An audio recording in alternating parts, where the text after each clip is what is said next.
Hello friends, welcome back to my channel. आज एक और वीडियो आपके साथ में शेयर करने के लिए आई हूँ। जो लोग फर्स्ट टाइम मेरी वीडियो को देख रहे हैं, मैं आपको बता देना चाहती हूँ, छोटी छोटी स्टोरीज, पैराग्राफ ऐसे मैं आपके साथ शेयर करती रहती हूँ, जिनसे हम बहुत सारी न्यू वर्ड सीखते हैं, अपनी वोकेबलरी को इम्प्रूव करते हैं। साथ ही जो भी ग्रामर दी जाती है, मैं कोशिश करती हूँ कि ईजी वे में आपको एक्सप्लेन कर सकूँ। सो येस, आज हमारा टॉपिक होने वाला है ट्रैवलिंग बाय बस के ऊपर। और इसमें जितने भी सेंटेंस हम देखने वाले हैं वो आपको पास्ट टेंस के और प्रेजेंट टेंस के मिलेंगे। पास्ट टेंस को इसके अंदर हम डीपली देखने वाले हैं। स्टार्ट करते हैं रीडिंग और देखते हैं क्या है इसके अंदर। It was a Sunday morning. It means वह, वॉज मीन्स थी, मीन्स एक संडे मॉर्निंग यानी कि रविवार की सुबह। वह रविवार की सुबह थी, आप ऐसे भी बोल सकते हैं, या फिर रविवार की सुबह थी ऐसे भी बोल सकते हैं। क्यों? क्योंकि इट को कभी कभी हम डमी वर्ड की तरह भी यूज़ कर सकते हैं, और ये हमारा पास्ट सिंपल टेंस है। ठीक है। I decided to visit my friend. I decided, मैंने निश्चय किया। अब ये हमारा प्रेजेंट पास्ट का इंडेफिनिट टेंस हो गया, पास्ट इंडेफिनिट, क्योंकि आई के साथ में यहाँ पे सेकेंड फॉर्म का यूज हुआ है। ठीक है। आई डिसाइडेड, मैंने निश्चय किया, to visit my friend. Visit का मतलब मिलना, दौरा करना या देखने जाना होता है। तो मैंने अपने दोस्त से मिलने का फैसला किया या निश्चय किया। Ajay who lives in Shahdara. Ajay से हु लिव्स, जो रहता है। रहता है क्यों बोला? क्योंकि लिव्स है यहाँ पे। ठीक है। एस या ई एस का जहाँ पर यूज होता है वो हमारा प्रेजेंट इंडेफिनिट टेंस हो जाता है। तो ये हमारा प्रेजेंट इंडेफिनिट टेंस है। हु लिव्स, जो रहता है, इन शाहदरा, जो शाहदरा में रहता है। The place is quite far of from my residence इन अशोक विहार। जो प्लेस, वो स्थान जो है वो काफ़ी दूर है मेरे निवास स्थान से, जो अशोक विहार है। ठीक है। And the auto rickshaw would have charge a huge amount. और जो ऑटो रिक्शे वाले होते हैं वुड हैव चार्ज। अब इसको थोड़ा सा डिटेल में हम समझने की कोशिश करेंगे। वुड हैव चार्ज का मतलब होता है कि कोई भी काम होता, हुआ नहीं है, वो उसने पास्ट टेंस के अंदर सोचा कि ऐसा होता, तो वो ऐसा सोचता है कि जो ऑटो रिक्शा वाले थे वो काफ़ी बड़ी मात्रा में पैसे चार्ज करते उससे वहाँ तक जाने के लिए। सो इसीलिए I decided to board a. I decided, मैंने निश्चय किया, टू बोर्ड। बोर्ड का मतलब होता है सवार होना किसी चीज़ पर या फिर चढ़ना। तो मैंने सवार होने का निश्चय किया। और डीटीसी बस, एक डीटीसी बस से सवार होने का या फिर उसमें चढ़ने का निश्चय किया। एज, जैसे ही, I reach the bus stop. I reach, जैसे ही मैं पहुंचा। ठीक है। जैसे ही मैं पहुंचा, ये भी आप देख रहे हैं सिंपली कि हमारा पास्ट इंडेफिनिट टेंस है। जैसे ही मैं बस स्टॉप पर पहुंचा। आई सॉ, मैंने देखा।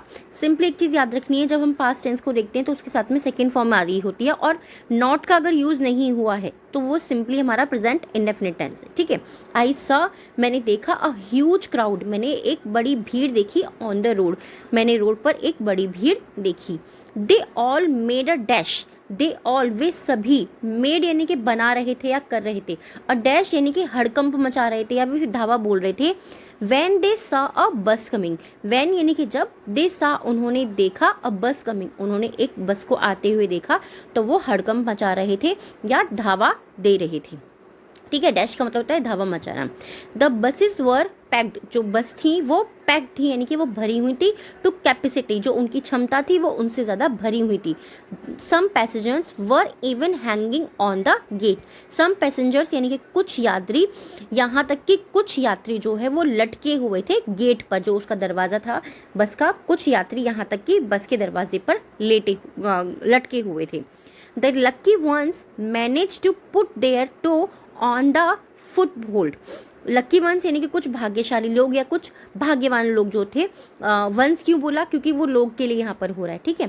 जो कुछ भाग्यवान लोग थे उन्होंने मैनेज यानी कि उन्होंने कामयाबी हासिल की, टू पुट देयर टो, उनके पैरों को, ऑन द फुटहोल्ड। फुटहोल्ड यानी कि अपना पैर जमाना। ठीक है। उन्होंने अपने पैर को वहाँ पर जमाने के लिए कुछ लोगों ने कामयाबी हासिल की बस के अंदर। एंड और left everything else to God. Left, और जो बचे हुए थे, एवरीथिंग यानी कि और जो कुछ भी लोग बचे हुए थे वो सब भगवान भरोसे थे या वो भगवान के ऊपर थे। एल्स टू गॉड यानी कि वो भगवान के ऊपर छोड़े हुए थे, कि वो गिर भी सकते थे और कुछ अंदर भी आ सकते थे। जब भीड़ बहुत ज़्यादा होती है, आप देखते हैं ना, कुछ लोग तो अंदर हो जाते हैं बट कुछ लोग फिर भी लटके हुए से रहते हैं। There is no need of pushing.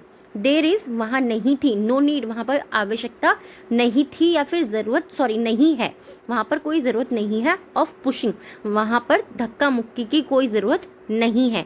No need यानी कि कोई ज़रूरत नहीं है। नो का मतलब हमेशा नहीं होता है, कभी कभी कोई नहीं भी होता है। ठीक है। आवर सेल्फ इनसाइड, हमें अंदर धक्का देने की ज़रूरत नहीं है। It is done with full force, it is done, ये हुआ है या ये किया गया है विद फुल फोर्स, ये फुल फोर्स यानी कि पूरी ताकत से किया गया है, बाय दोज, उनके द्वारा, ठीक है, बाय का मतलब होता है द्वारा या फिर से, उनसे या उनके द्वारा, दोज मतलब उनके, who board the bus after us, who board जो बस पर चढ़े या बस पर सवार हुए, द बस पर, आफ्टर अस जो हमारे बाद बस पर सवार हुए, उनके द्वारा जो है पूरी ताकत से हमें धक्का दिया गया है। The private buses had observed a strike, the private buses जो प्राइवेट बसेस थी, जो निजी बस थी, हैड ऑब्जर्व उनको देखा गया, हैड ऑब्जर्व का मतलब होता है देखा गया था, उन्हें देखा गया था, हैड के साथ में थर्ड फॉर्म आ रही है, यानी कि उनको देखा गया था, स्ट्राइक उनको एक हड़ताल के रूप में देखा गया था, जितनी भी प्राइवेट बसेस थी उनको हड़ताल की उनकी हड़ताल देखी गई थी या उनको देखा गया था, ऐसे बोल सकते हैं आप। The crowd was swelling by the minute, the crowd वो जो भीड़ थी वॉज स्वेलिंग, स्वेलिंग का मतलब क्या होता है, किसी भी चीज़ का बढ़ जाना, ठीक है, वैसे हम बोलते हैं मेरे यहाँ स्वेल हो गया है, मेरा फूल गया है, मतलब वहाँ वाला हिस्सा बढ़ गया है, तो स्वेलिंग का मतलब होता है बढ़ना, यही नहीं कि सिर्फ आपकी बॉडी में ही कहीं पे कुछ बढ़ रहा है। तो जो क्राउड था, जो भीड़ थी, हर मिनट वो बढ़ रही थी। एज जैसे ही आई बोर्डेड द बस, जैसे ही मैं बस पर चढ़ा, the fellow commuters pushed me in, the fellow यानी कि जो साथी कम्यूटर्स जो थे मेरे साथ के, जो मेरे यात्री थे, पुश्ड मी इन, पुश्ड यानी कि उन्होंने मुझे धक्का दिया, मी मतलब मुझे, इन मीन्स अंदर, उन्होंने मुझे अंदर धक्का दिया बस के अंदर, जैसे ही मैं बस में चढ़ रहा था तो जो मेरे साथी यात्री थे उन्होंने मुझे बस में अंदर धक्का दिया। देयर वर ओनली 50 सीट्स, वहाँ पर केवल 50 सीट्स थी बैठने के लिए, इन द बस, बस के अंदर केवल 50 सीट थी, बट लेकिन मोर देन जब आता है मोर देन एक साथ तो उसका मतलब होता है से ज़्यादा, मोर देन 100 पर्सन वर ट्रेवलिंग, यानी कि 100 से ज़्यादा लोग जो थे, पर्सन्स यानी कि लोग जो थे, वर ट्रेवलिंग वो यात्रा कर रहे थे, जो सीट्स थी वो 50 लोगों की, लेकिन 100 से ज़्यादा जो लोग थे वो उस बस के अंदर यात्रा कर रहे थे। The number of passengers standing was in no way less than those occupied the seats, the number of passengers जो यात्रियों की संख्या थी, स्टैंडिंग वॉज जो खड़े हुए थे, इज बस में जो खड़े हुए थे उनकी less than those occupied the seats, less than यानी कि उनसे कम थी, दोज जिन्होंने ऑक्यूपाई यानी कि घेर रखा था या कब्जा कर रखा था, द सीट्स या फिर जिन्होंने सीट को घेरा हुआ था यानी कि सीट पर वो बैठे हुए थे, तो जो खड़े हुए यात्री थे उनकी संख्या जो बैठे हुए यात्री थे उनसे ज़्यादा थी। या फिर आप ऐसे बोल सकते हैं, इसको दोनों तरीके से आप बोल सकते हैं सिंपली, या फिर आप ऐसे भी बोल सकते हैं कि जो यात्रियों की संख्या थी, जो खड़े हुए यात्री थी उनकी संख्या बैठे हुए यात्रियों से ज़्यादा थी। There were 8 seats reserved for the ladies, वहाँ पर 8 सीट्स थी जो औरतों के लिए या फिर महिलाओं के लिए आरक्षित थी, यानी कि उन्हीं के लिए थी, बट लेकिन दे वर ऑक्यूपाइड बाय यंग मैन, लेकिन उनको ऑक्यूपाइड यानी कि उनके ऊपर कब्जा किया हुआ था या उनको घेरा हुआ था, बाय यंग मैन युवा आदमियों के द्वारा उनको घेरा हुआ था। The old womens were standing and requesting the boys to vacate the seat, the old women जो बूढ़ी औरतें थी, वर स्टैंडिंग वो खड़ी हुई थी, एंड रिक्वेस्टिंग और वो निवेदन कर रही थी, द बॉयज़ लड़कों से, टू वैकेट द सीट यानी कि सीट को खाली करने का वो लड़कों से निवेदन कर रही थी। It was not easy to get to the exit door, it was not easy यह आसान नहीं था, टू गेट यानी कि जाना, टू द एग्जिट डोर यानी कि बाहर जाने वाले दरवाजे तक जाना आसान नहीं था।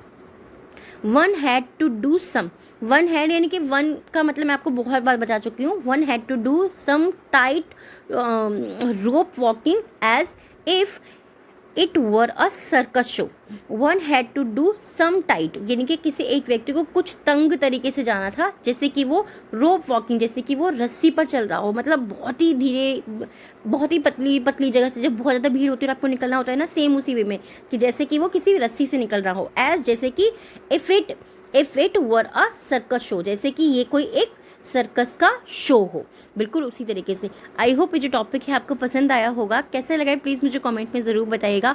पास्ट टेंस का है, इसी तरीके की जो टॉपिक्स होते हैं इन्हीं को थोड़ा थोड़ा रिवाइज़ करके हम अपनी इंग्लिश को इम्प्रूव कर सकते हैं। प्रैक्टिस ज़रूर करनी चाहिए आपको। और ये टॉपिक कैसा लगा है प्लीज़ मुझे कमेंट में ज़रूर बताइएगा, क्योंकि आपके कमेंट से ही मुझे पता लगता है कि टॉपिक आपको पसंद आ रहे हैं या नहीं आ रहे। आज की 3 वर्ड्स हैं जिनसे आपको सेंटेंस बनाना है, कमेंट बॉक्स में लिखना है। फर्स्ट है हमारा फेलो, यानी कि फेलो मीन्स होता है साथी, ठीक है। मेरी सहपाठी हैं, मेरे साथी हैं, आप बोल सकते हैं ये मेरे फेलो हैं। नेक्स्ट है हमारा डैश। डैश का मतलब होता है धावा बोलना या फिर हड़कंप मचाना, ठीक है। थर्ड वर्ड है स्ट्राइक। स्ट्राइक मीन्स होता है हड़ताल करना। आज के 3 डिक्टेशन के वर्ड हैं सिंपली। फर्स्ट वर्ड है हमारा रेजिडेंस। रेजिडेंस डिक्टेशन का है, इसको भी आपको कमेंट बॉक्स के अंदर लिखना है। सेकंड है पैसेंजर एंड थर्ड है ऑक्यूपाइड। ऑक्यूपाइड का मीनिंग क्या होता है वो भी आप हिंदी में ज़रूर लिखेगा, क्योंकि इसका कई सारे मीनिंग है, बट हम अपने अकॉर्डिंग, हमारी सेंटेंस के अकॉर्डिंग, जो भी हमारी स्टोरी होती है या जो भी हमारा टॉपिक होता है उसके अकॉर्डिंग हम उन वर्ड को यूज़ करते हैं। ये चीज़ हमेशा याद रखिएगा। ये टॉपिक कैसा लगा प्लीज़ मुझे कमेंट में ज़रूर बताइएगा। Thanks for watching.